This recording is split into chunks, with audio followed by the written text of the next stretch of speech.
Boa noite, minhas irmãs, meus irmãos, amigos de caminhada evolutiva. Que Deus nos abençoe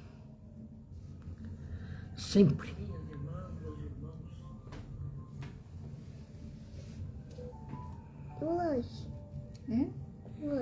Eu vou aguardar alguém que nos informe sobre imagem e sonoridade.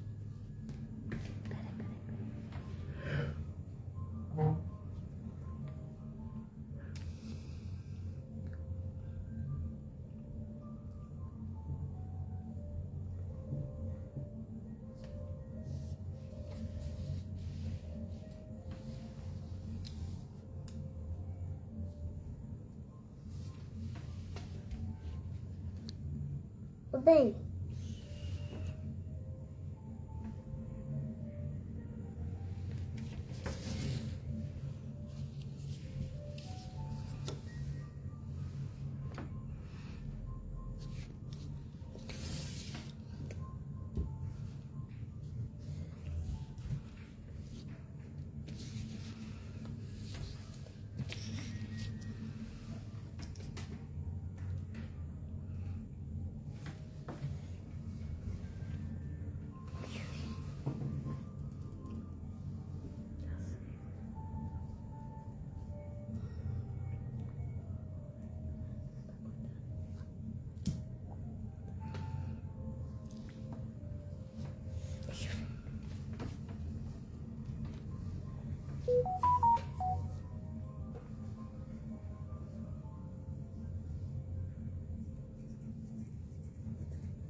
Boa noite, irmãs, irmãos. Vamos caminhar, vamos elevar. Miriam Antonieta, minha amiga, tudo bem com a senhora? Que Deus te abençoe a noite, que Deus te abençoe o tempo. Nós vamos elevar o pensamento ao alto, pedindo ao Mestre Jesus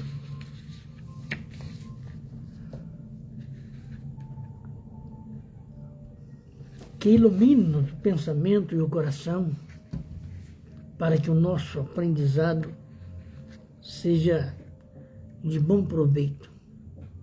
como lavradores, recolhendo frutos e hortaliças na lavoura do tempo.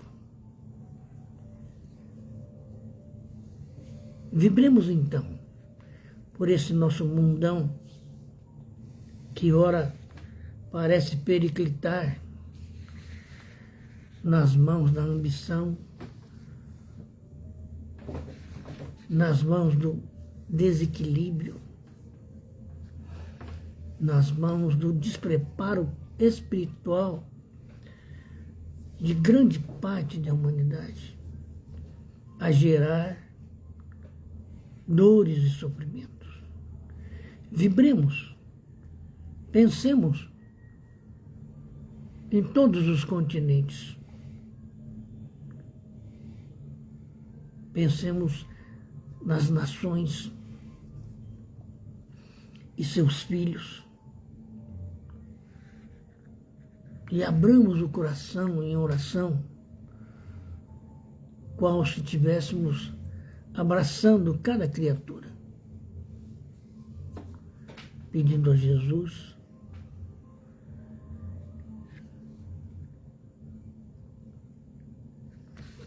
que atue com seu amor, com seu conhecimento, com a sua força magnética por toda a humanidade. E permita que espíritos, amigos e benfazejos possam estar conosco nesse momento, para que possamos elevar a efeito o nosso aprendizado da noite. Pai nosso que estás nos céus, santificado seja o teu nome, venha a nós o teu reino e seja feita a tua vontade, assim na terra como nos céus.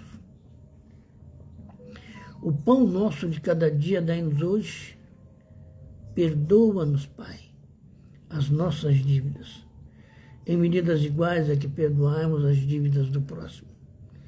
E não nos deixeis cair em tentação, mas livrai-nos de todo mal, porque teu é o reino, o poder e a glória por todo sempre. Assim, Jesus, agradecidos, nós damos por aberto o nosso aprendizado da noite.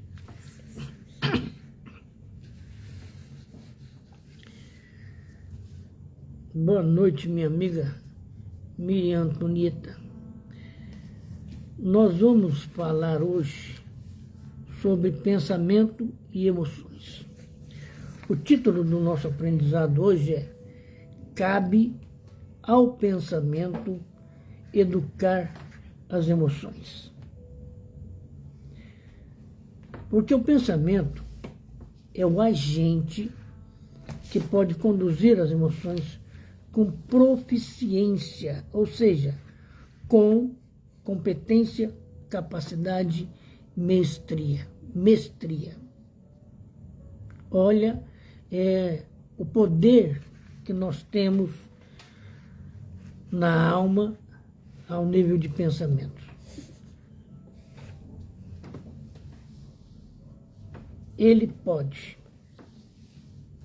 conduzir as nossas emoções, orientando com equilíbrio para que o rendimento seja positivo, capitalizando valores que merecem armazenados no processo iluminativo para a execução das tarefas nobres.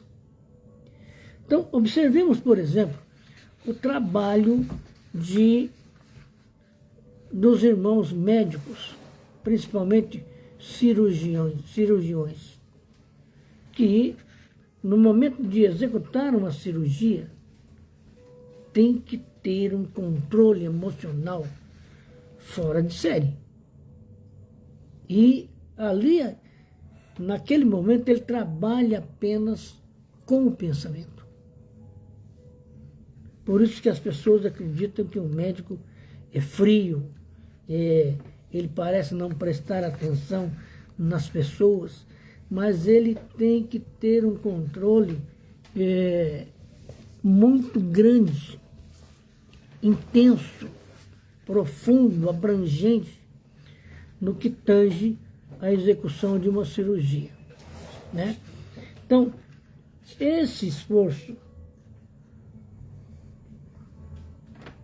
do pensamento com relação às emoções propicia autoconfiança, propicia harmonia íntima, gerando bem-estar pessoal, que extrapola da área da individualidade e se irradia beneficiando todos em derredor de nós. Então, observa,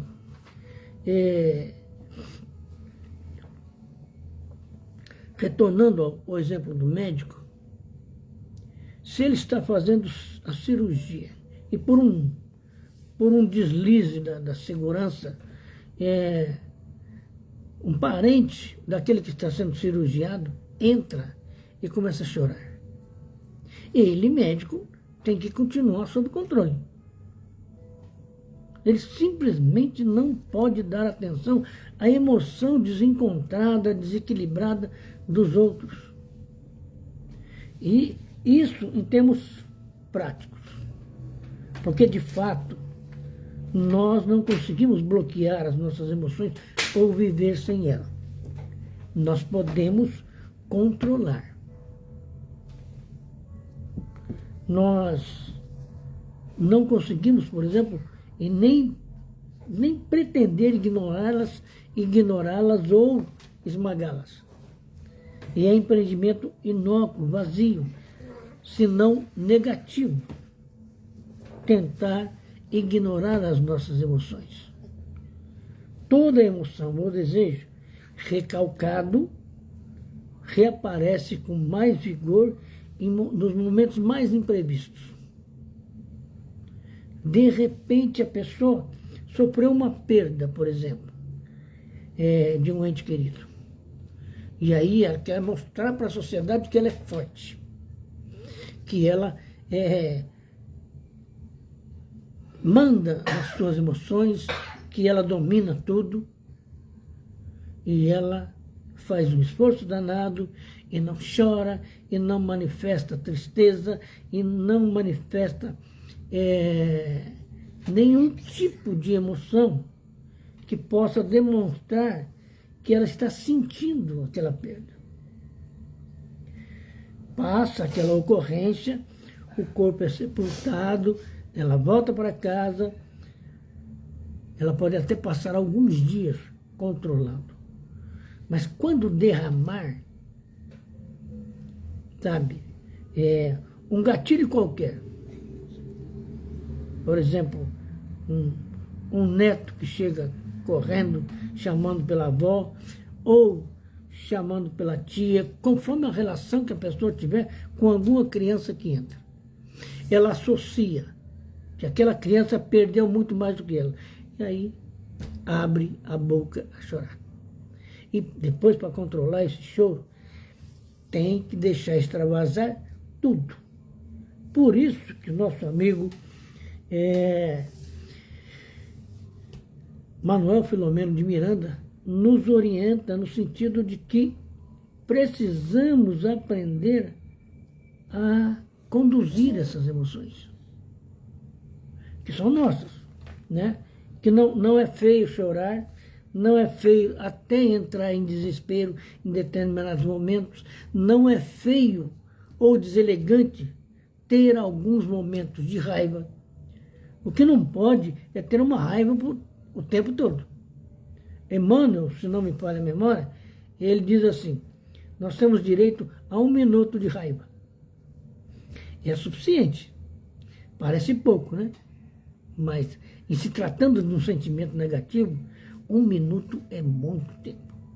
E, então, porque está em nós ainda, nós não somos perfeitos.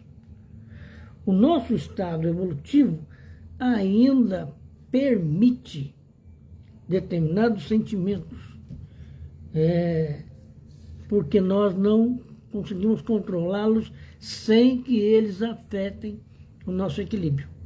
Então, é preciso entender, viver aquele momento, né?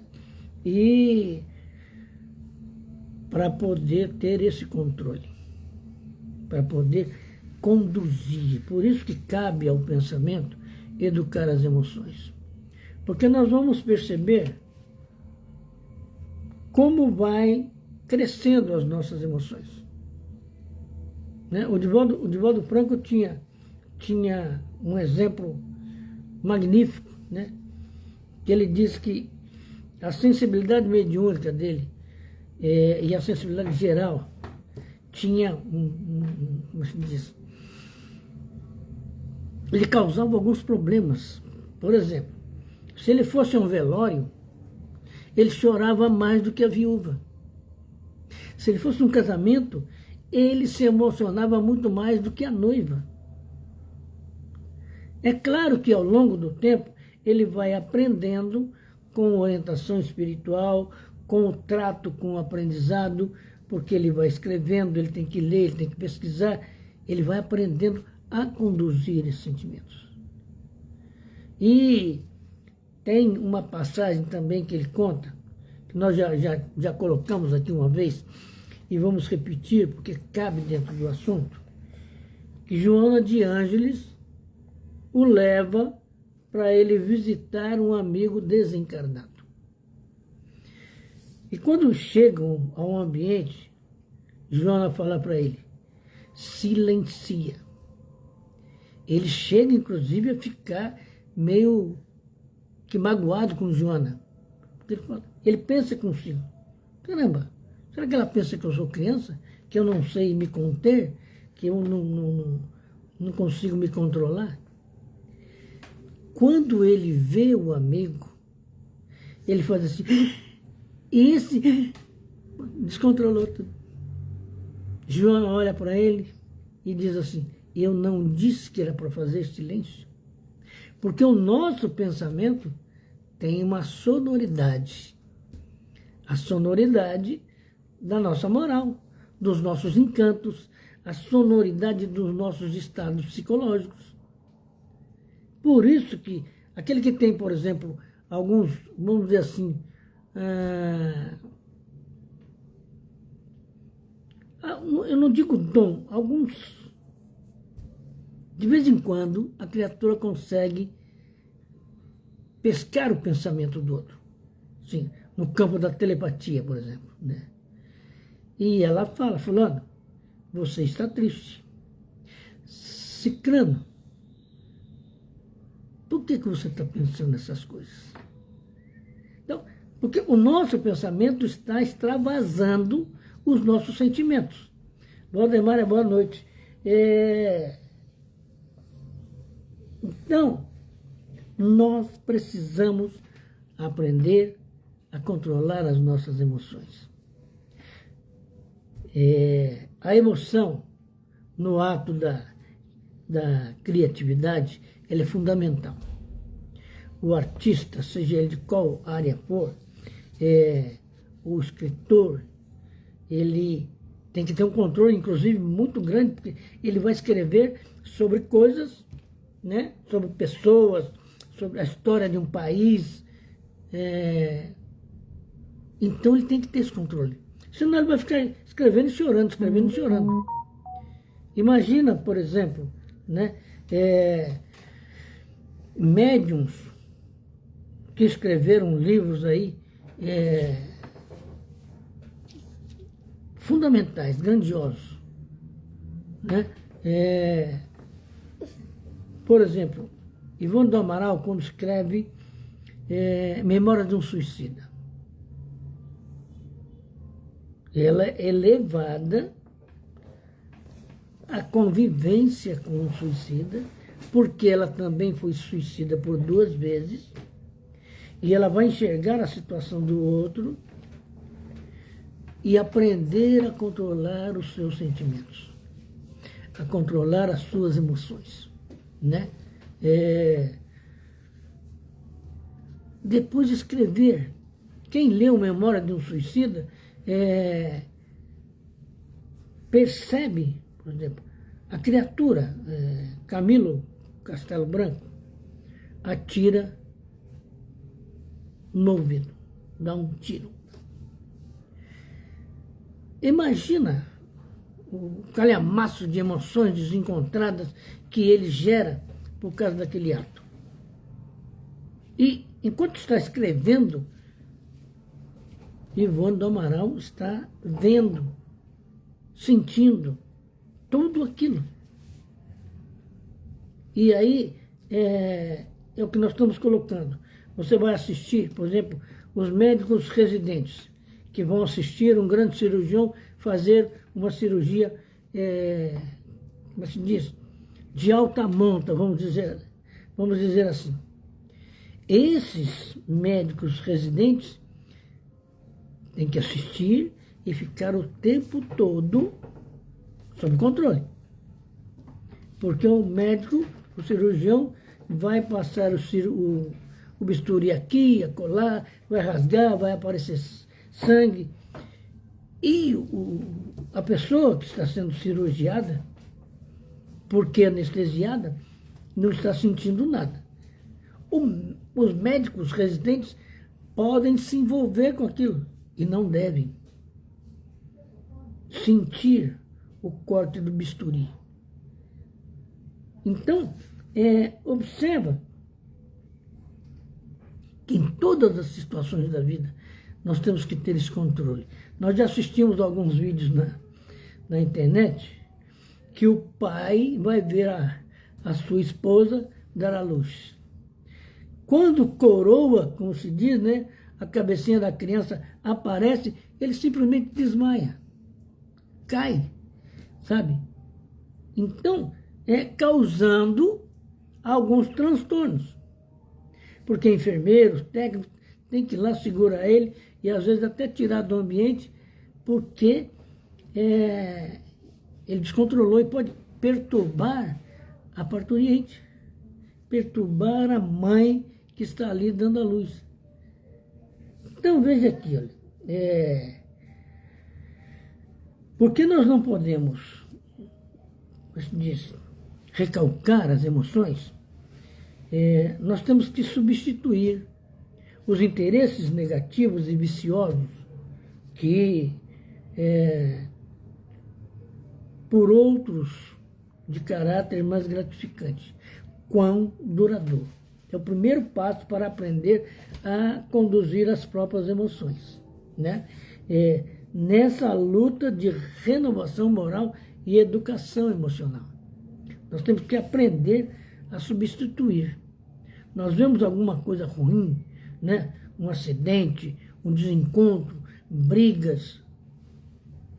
Naquele momento, ao invés de nos deixar envolver, né? Pelos pensamentos que correm em todos os sentidos, porque nós acabamos de ver aqui, né? O esforço de controlar as emoções propicia a autoconfiança, harmonia íntima, gerando bem-estar pessoal, que extrapola a área da individualidade, que se irradia beneficiando o redor. O que extrapola? É o pensamento, que está tentando controlar aquelas emoções. E aí, aqueles casos que alguém vai visitar um doente, o doente está lá com câncer, já terminal, mas está lúcido e firme. E as pessoas falam, nossa, como é que essa criatura consegue isso? Porque aprendeu a controlar suas emoções. Porque aprendeu a ter fé nos momentos mais difíceis da nossa vida. Porque, como dizem alguns espíritos, ter fé quando todos estamos alegres, porque recebemos alguma coisa, uma notícia boa, porque vai tudo bem na família, aí é fácil. Agora, ter fé quando o sofrimento toma conta, ainda bem que é momentaneamente, mas é um sofrimento contundente. Como nós já citamos, a perda de um ente querido. E principalmente como aquele ente querido desencarnou, abala a família. E é preciso o quê? Que as pessoas procurem controlar. É por isso que nós vemos no velório, né, eu também já citei isso aqui, a viúva, por exemplo, ela está lá olhando para o corpo do seu marido. Aí chega um parente que veio lá do Amapá. Ela chora, porque aquele parente lembra o cidadão que desencarnou. Aí passa aquele momento. Depois chega outro alguém. Ela vai chorar de novo. Observa o que está acontecendo aí, é um descontrole da emoção, que ela aparentemente domina quando, após o cumprimento daquele amigo, daquele outro parente que chegou, aparentemente domina. Mas, quando chega alguém, desarmoniza de novo, né? Então, temos que aprender a controlar isso. Aprender a controlar os interesses negativos e viciosos. Quais são esses interesses negativos e viciosos? Tudo aquilo de ruim que brota do sofrimento, da desarmonia, sabe? E que tende a nos levar ao vício da emoção. Então, toda e qualquer coisa, eu vou chorar porque eu vou associar a outros sofrimentos. Então, isso se torna um vício emocional, né? E o pensamento,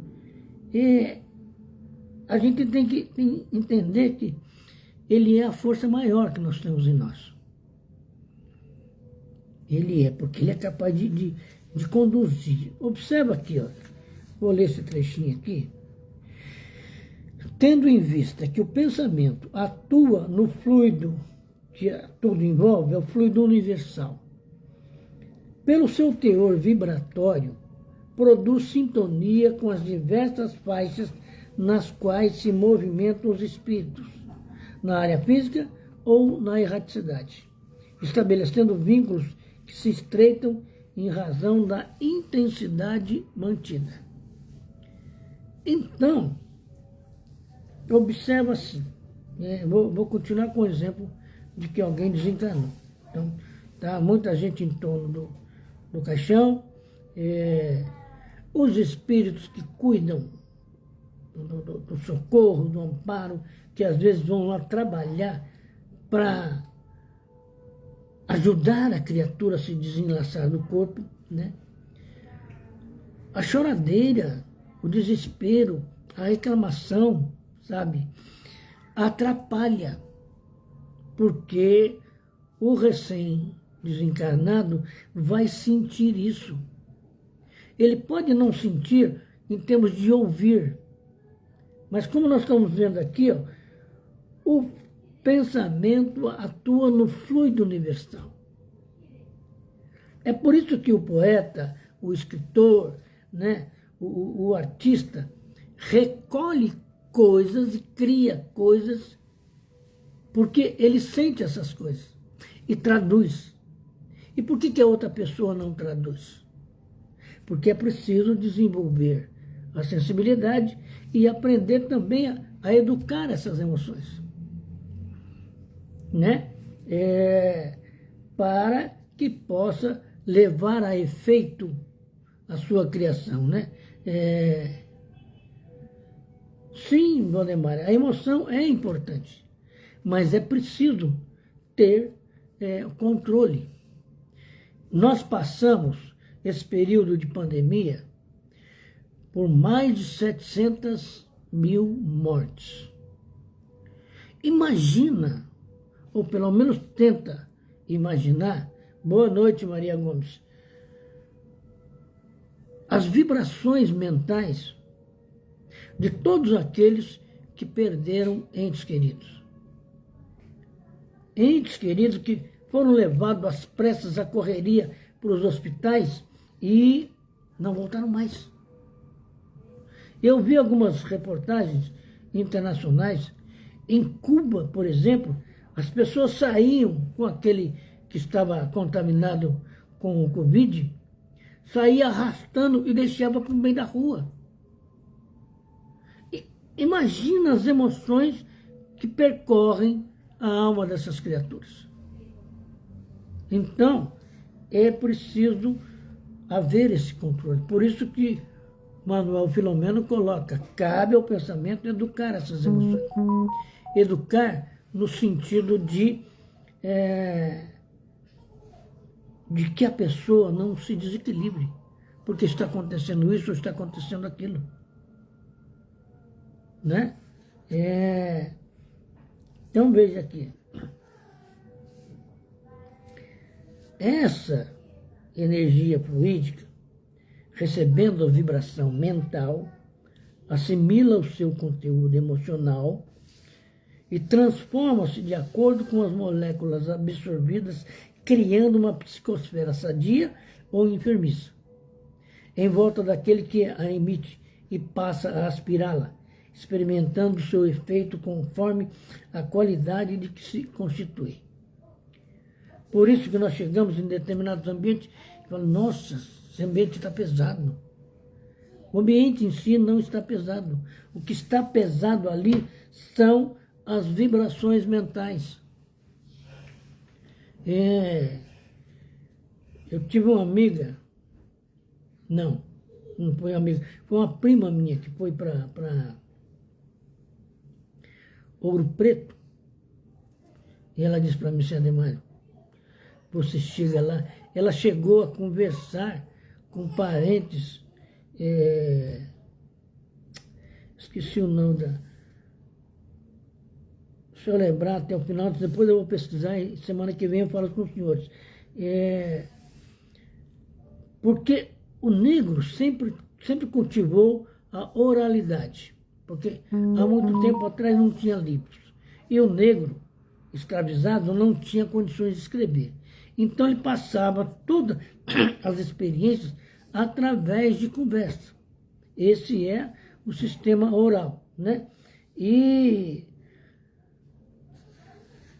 então ela disse para mim, olha, você chega em Ouro Preto, você sente as vibrações no ar. É como se a insurreição mineira, é como se todos os fatos que aconteceram ali em Vila Rica ainda não foram desligados. Como a gente está vendo aqui, essa energia fluídica. Imagina quando o Tiradentes foi enforcado e seu corpo atado a 4 cavalos. 2 segurando as mãos e 2 segurando os pés. E esses cavalos foram impulsionados a saírem correndo. A vibração desse ato, até que os cavalos se livrem, a gente não sabe até hoje quem é que foi cuidar depois, né? De recuperar os cavalos, né? Mas o horror que isso causou. Então é preciso que cada criatura cuide das suas emoções para poder, como se diz, não aspirar tudo isso pelo lado negativo, porque nós somos criaturas imperfeitas. Nós vivemos num mundo de prova e expiação. Então, não é sempre que estamos equilibrados, harmonizados. E em situações como essas, né? Então, é bem isso que você está colocando. As energias das emoções sentidas pelos escravizados. Então, imagina, no momento em que um fazendeiro resolveu chicotear um negro por um motivo qualquer. As emoções negativas que surgem, porque os outros negros vão ficar revoltados. Eles não podem fazer nada. Eles também estão atados. mas aquele que está lá apanhando e vai apanhar até a morte. Então, observa que são energias fluídicas que brotam daquele ato. Isso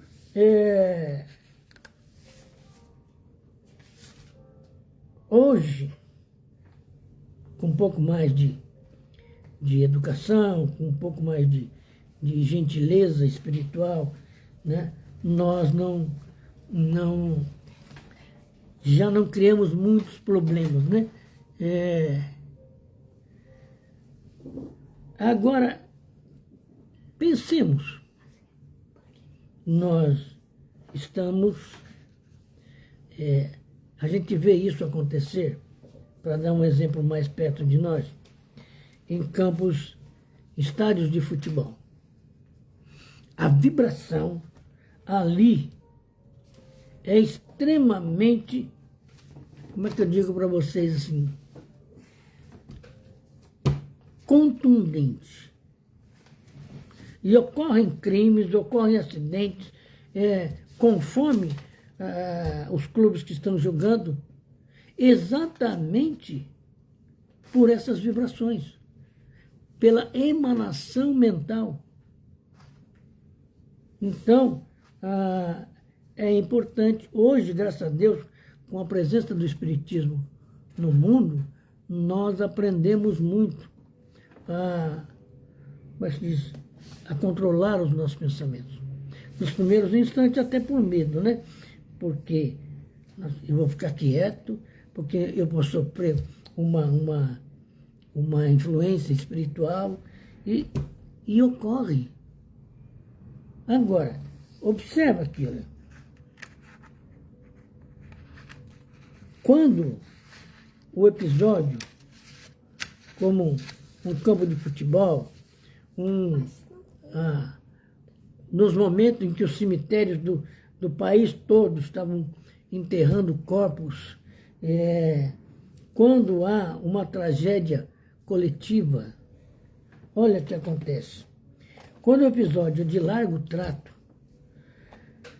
e o seu teor é pernicioso, culmina por afetar a organização física ou psíquica do agente desencadeador, dando acesso a processos viróticos, psicopatológicos, degenerativos em geral, obsessivos. Então, se nós tivéssemos olhos, se tivéssemos vidência, olhos nós temos, né? Mas se tivéssemos vidências para enxergar as ocorrências espirituais dentro de um estádio de futebol, dentro de um motel, por exemplo, alguns livros do Carlos Bacelli, que ele mostra algumas coisas horríveis dentro desses motéis. Mas, no entanto, os casais vão porque acham que vão alimentar a relação, que vão fazer uma coisa diferente. Como é que consegue fazer sexo na sua casa ser diferente do sexo que faz no motel? Os equipamentos são os mesmos. O problema é a influenciação espiritual, que também vai contribuir, né, com essas coisas. No livro Na Outra Dimensão, do Carlos Bacelli, que inclusive há uma presença do Cazuza, né? O Cazuza é levado a um desses motéis porque está aprendendo a trabalhar, e o Cazuza começa a enxergar algumas coisas e se assusta. E o instrutor falando: você está com medo do quê, rapaz? Quantas vezes você já esteve aqui? Então, porque quando a gente está no mundo espiritual, a nossa visão é para lá de panorâmica. Nós não vamos... Entra num motel, num estádio, num salão de festa, numa solenidade qualquer, nós estamos chegando pessoas e matéria. Mas no mundo espiritual, a visão é dantesca, né? Entendeu? Então, por isso que vai desencadear tudo isso. E a nossa educação emocional, espiritual, vai passar por isso. Ah, vai. Tem gente que vai num lugar, sente cheiro disso, cheiro daquilo, cheiro como é que se diz? De defunto, de corpos em putrefação, porque ali aconteceu um crime e ficou muito tempo para tirar aquele corpo dali. E provavelmente o espírito que saiu daquele corpo a trancos e barrancos, na violência, permanece no ambiente. Então, as emoções têm um papel fundamental na nossa vida. Imagina quando nasce um filho, né? A emoção é simplesmente inenarrável.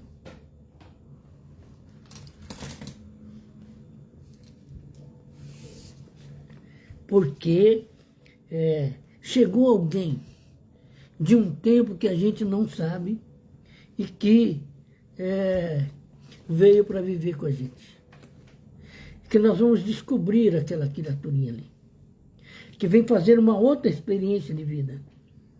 Mas em determinados momentos da sua evolução física, nós vamos perceber algumas coisinhas.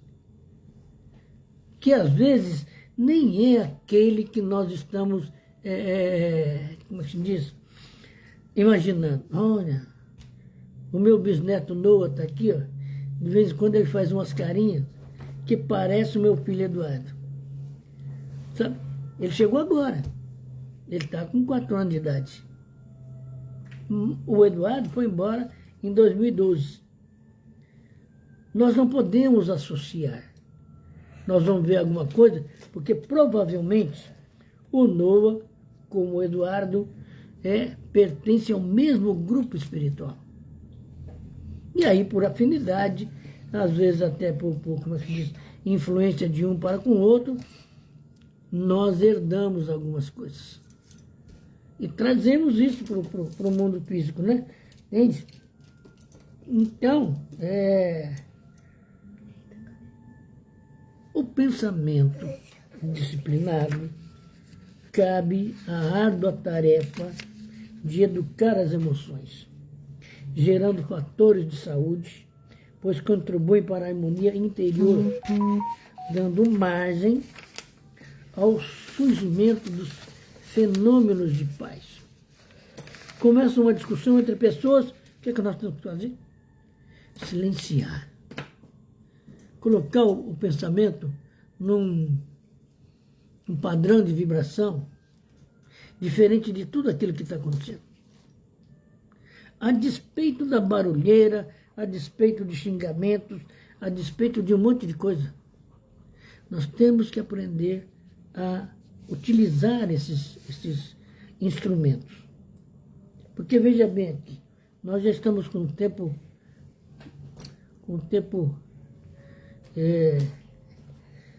caminhando para o final.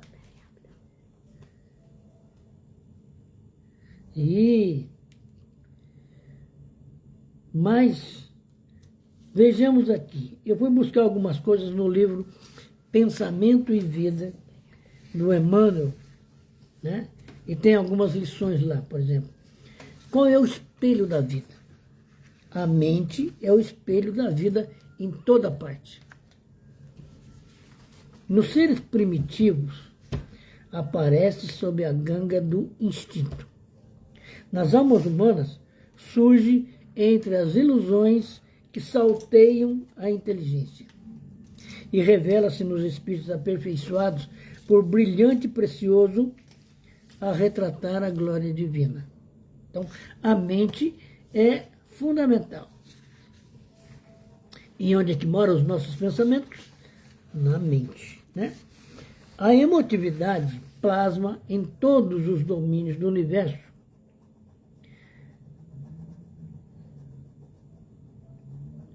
Desculpem. A emotividade plasma a mente em todos os domínios do universo, onde vibra, pois a influência é recíproca. Tudo se desloca e se renova sob o princípio de interdependência e repercussão.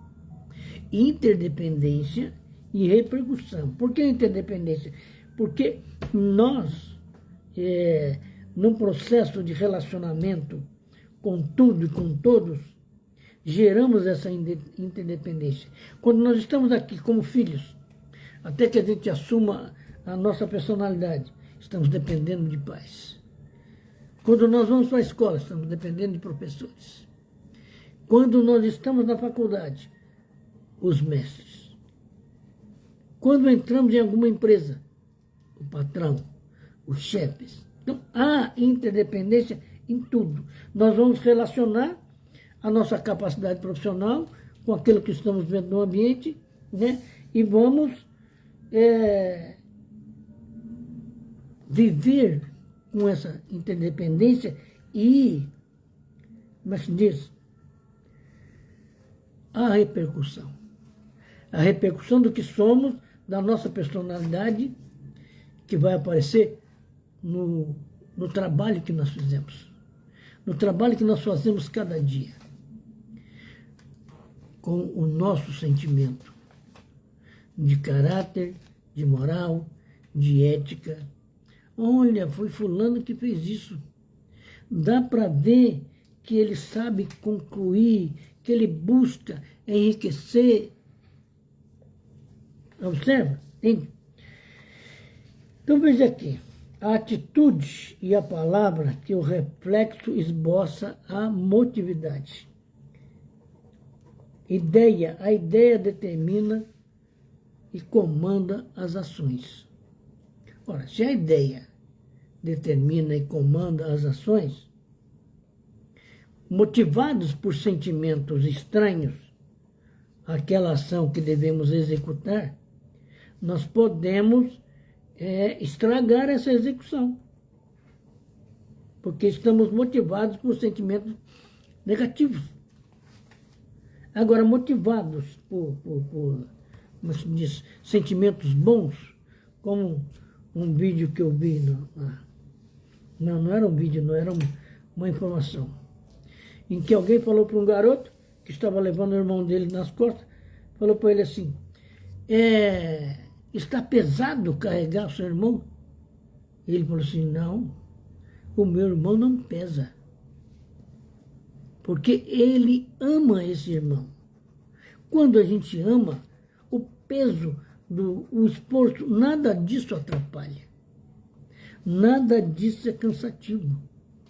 Porque estamos trabalhando as nossas emoções com o raciocínio de que é preciso executar aquilo. Né? Ninguém permanece fora do movimento de permuta incessante. Respiramos no mundo das imagens que projetamos e recebemos. Daí a necessidade da educação emocional. Por isso que nós vemos conflitos em vários ambientes que a gente vai, no transporte coletivo, na rua, onde há um monte de gente, que é complicado, às vezes, as emissões mentais que a gente não percebe, a gente não capta, mas nós vamos sentindo aquilo. E se nos deixarmos levar, podemos cometer erros que vão complicar o nosso futuro. Né? O reflexo mental mora no alicerce da vida. Refletem-se as criaturas reciprocamente na criação que reflete o objetivo do Criador. Enquanto estamos na faixa da ignorância, enquanto estamos no período primitivo da nossa evolução, esse reflexo não, como é que se diz? Não reflete os objetivos do Criador. Porque o Criador quer o quê? Aquilo que a gente vê no Evangelho. O Pai não quer aniquilar a raça humana. Antes, quer que ela evolua, que ela cresça, que ela tenha saúde espiritual. Então, em nenhum momento da vida, da nossa história, até onde a gente lembra, com essa mente e com esse cérebro atual, o que acontece? A gente lembra de um momento que Deus se tornou irado e acabou com isso ou com aquilo? Não. Deus não tem ira. Se ele tivesse ira, não seria Deus, né? Então,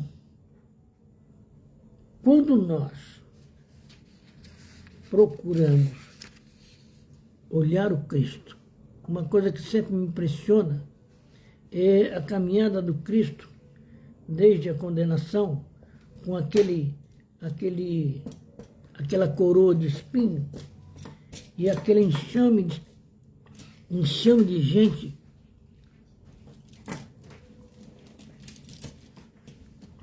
tripudiando e até batendo, atirando, apagado. E o que nós vemos ali? A ignorância como é que diz? Em manifestação de sombra, de ódio, em manifestação de imperfeição, e o Cristo sereno, firme, porque a consciência plena do que ele veio fazer. Então não era a ignorância do ser humano que ia atrapalhar os seus planos, de maneira nenhuma, né? Mas, como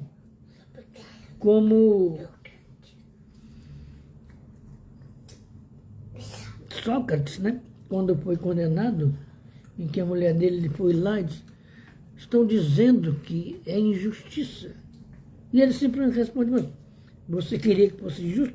Se fosse justo, ele estaria errado, né? Do ponto de vista daquilo que ele se propôs. Então, vamos ver aqui, ó. Comparar a mente humana. É o espelho vivo da consciência lúcida. Há um grande escritório subdividido em diversas seções. Aí possuímos, observa aqui, vou ler isso aqui para a gente encerrar. Possuímos o departamento do desejo, em que operam os propósitos e as aspirações, acalentando o estímulo do trabalho. O departamento da inteligência, dilatando os patrimônios da evolução e da cultura. Isso está comparando a nossa mente. O departamento da imaginação, amealhando as riquezas do ideal e da sensibilidade. O departamento da memória, arquivando as súmulas da experiência e outros ainda que definem os investimentos da alma. Acima de todos eles, porém, surge o gabinete da vontade. A vontade é a gerência esclarecida e vigilante, governando todos os setores da ação mental. Então, nesse sentido, observemos alguns elementos que participam das obsessões ou participam como se diz, do nosso relacionamento mediúnico saudável. A eletricidade é energia dinâmica. O magnetismo é energia estática. O que é que nós temos no perispírito? Eletricidade, magnetismo e matéria quintessenciada. Nós estamos, o nosso corpo espiritual está associado a isso. O pensamento é força eletromagnética. É por isso que ele se espalha no ambiente, de acordo com a nossa capacidade de emissão, entende? Então, nós vamos vibrar sim, Valdemar, pela sua mãe. A vontade, contudo, é o impacto determinante. Nela, a vontade, nós dispomos do botão poderoso que decide o movimento ou a inércia. Então, meus irmãos, agradecidos por mais essa oportunidade, né, de pensarmos em termos de pensamento e de emoção. O pensamento atrai as nossas amizades espirituais, a emoção consolida isso.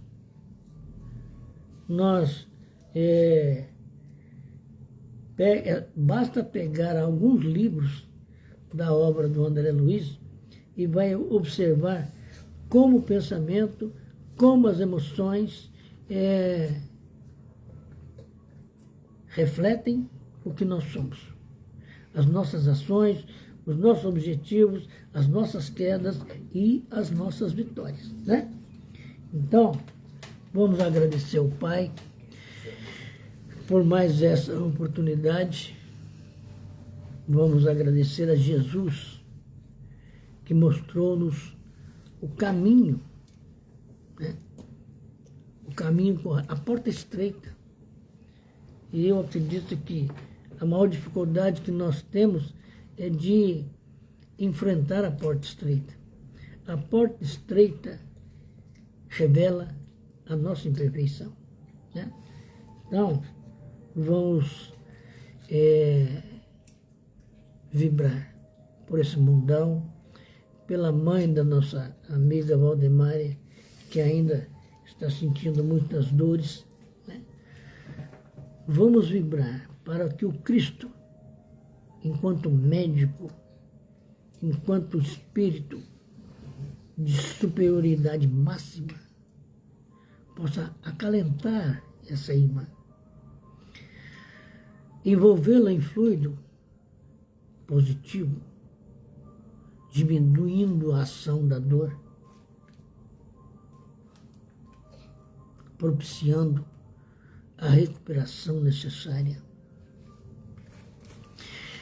E vibramos por toda a humanidade, que nós sabemos que em todos os cantos do mundo, em todos os países, existem pessoas perambulando pelas ruas por não ter onde morar. Nos países fortes, chamados países fortes, também a miséria ainda é o fruto do egoísmo e das ambições. Vibremos para que todos os nossos irmãos, envoltos nessas situações difíceis, que possam suportar, que possam enfrentar e lembrar que todos nós somos espíritos imortais e que vamos superar essas situações. Vibrarmos por todos os hospitais, as cadeias públicas, vibrarmos pelos nossos irmãos que caem em erros grosseiros, criminosos, para atender o orgulho, o ego, e depois vão arrastar encarnações e mais encarnações para recuperar. Vibrarmos pelos nossos irmãos que no momento de fraqueza põe fim à vida do corpo, entendendo que vai resolver problemas. Além de não resolver, ele cria novos problemas, aumentando a sua dor e o seu sofrimento. Vamos vibrar por aqueles irmãos que, iludidos com as fantasias do mundo, que acham que têm direito a isso ou aquilo nesse mundo, no mundo de prova e expiação, eu fico pensando comigo, quem é que tem razão, né? Para que esses irmãos se conscientizem de que o trabalho, a renovação, o aprendizado são os instrumentos da evolução, de que não é a religião que vai colocar a mão em nossas consciências e nos fazer brilhar. O brilho da nossa luz é o fruto do nosso trabalho, é o fruto da caridade que carreguemos em nós, é o fruto do amor ao próximo.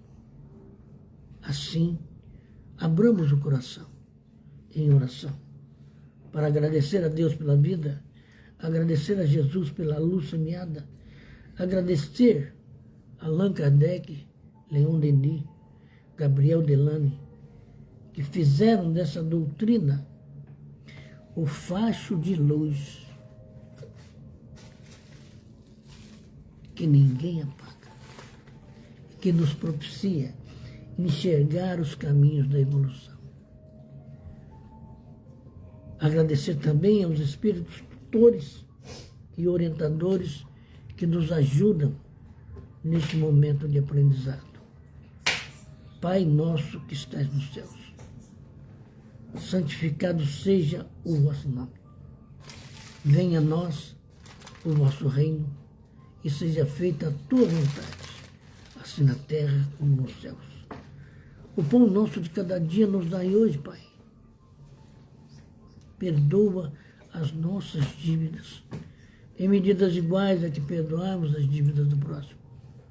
E não nos deixeis cair em tentação, mas livrai-nos de todo mal, porque teu é o reino, o poder e a glória por todo sempre. Assim, Jesus, agradecidos, nós damos por encerrado o nosso aprendizado de hoje, agradecendo ao Núcleo de Estudos Espíritas Caibara Estúdio. Que assim seja. Que assim seja. Maria Benedita Viana Sintra. Valdemária, o nome da mamãe está lá